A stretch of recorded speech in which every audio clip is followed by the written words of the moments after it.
Hello everyone, welcome to Redbest US channel. In this video, we'll look at the latest US immigration employment-based related updates for the week of April 20th to 25th.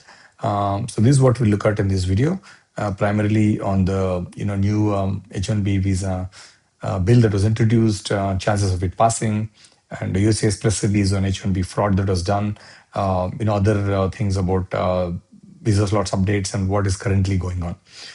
So these are all what we'll cover. So this is a weekly update. Do subscribe for getting regular updates if you haven't subscribed. So first, let's get started. Earlier this week, there was a bill that was introduced by Rep. Eli Crane. He's a Republican, and it has introduced some significant, changes to the H1B program, like putting a 3-year pause on issuance of H1B visas, and basically reducing the annual cap from 65,000 to 25,000, and also making the minimum wage H1B wage to $200,000.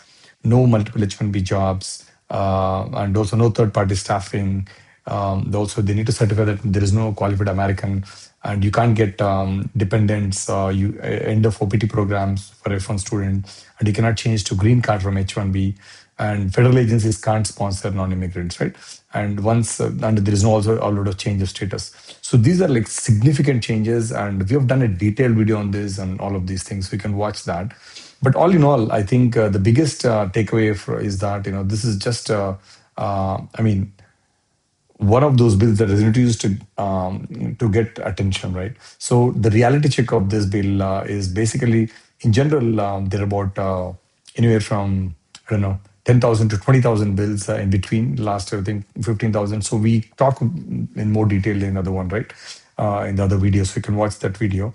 But the whole idea is only about 2.4% of those large 10,000 plus bills get pass through, and you need a significant support on that. And currently, there are eight House members supporting this.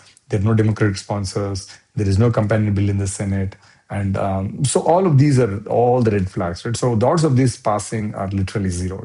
So that's the key thing. While the media hypes about all of these things that this is going to end the H1B program and all of that, but these are bills that keep coming and going. So it'll probably die we'll keep you posted if something really changes, but it has a long way to go. So that's regarding that. So you can watch a detailed video that we've done on this. So that's the other part, right?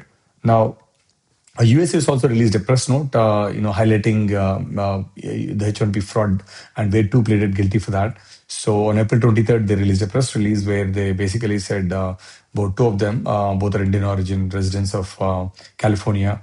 They were charged for conspiracy to commit visa fraud. This was between 2020 and 2023. And they basically filed fraudulent H1B petitions for fake jobs. And there is no sentencing yet done on this. But the sentencing to be done July 30th, and it could lead up to 5 years in federal prison, and also 250,000 maximum fine. Right? Again, you can read the press release; it's on the USCIS website.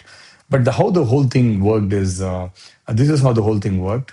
So essentially, they set up a couple of companies or IT staffing firms, and one of the persons was the CIO of California University of California Agriculture and Natural Resources, right? And he filed H1B petitions claiming that they would join the University of California NR for jobs that did not exist, and they were basically placed in other private clients, not university, right? So essentially, this is one of, there is a lot of fraud that is involved in H1B program. I think this is the reason there is a lot of, I would say, many people basically, because there's a lot of abuse that has happened over the years and programs. So this is one of those. It's not like something new, but these kind of things, keep popping up, and it creates a bad image for the overall program as well. But nevertheless, this is the reality. We have to accept there are always bad actors in the system, right? So that's what it is. And again, good thing is they've been charged with this. So this is what's happening. So never get into any of these kinds of schemes where you work with staffing agency, right? So that's the second one. The other big update, or rather the updates on H1B, H4 slots, is there is no improvement in the availability. They're very limited slots. Technically, these are not really, there are no bulk slots released. We did a poll in our thing, and there is no slots released, and very few people were booked. Again, these were basically people who rescheduled and who were able to book, but many are really waiting for slots. There are no bulk slots open this week. So keep, I would say we got to keep looking for this, right? So this is the reality of it, right? It has not changed. In terms of what's currently going on, in terms of the H1B overall program, we are in the first filing window. This continues to be there, and the May 26th will be a visa bulletin. The final action date for employment-based adjustment of status is still there, and we're going to get from the next month. It will be final action dates, right? So that is another one. And no new lottery registration data are released yet. The 100K fee is still applicable, and the dual proposed rule is currently in public comment period. And of course, the social media vetting thing is also in progress. So these are things that have not changed, basically what is currently going on. So yeah, I mean, keep tabs on what's going on, right? Now, in summary, a bill was introduced, and the bill is not going to go too far. It's proposing some significant changes which will never make it, because it's going to have a tremendous impact, and there's not a lot of support, so that will basically die at some point during the process. So the second one is USCIS, charged two people for doing H1B visa fraud. So sentencing is yet to be done, but again, you see, this is one of those things where fraud gets basically picked up by USCIS, and it actually will tighten the program. I think they'll put in more, I would say, checks in place so that these things do not repeat. And again, no improvement in H1B slots, and many of the other things remain intact. So these are basically the updates from this week.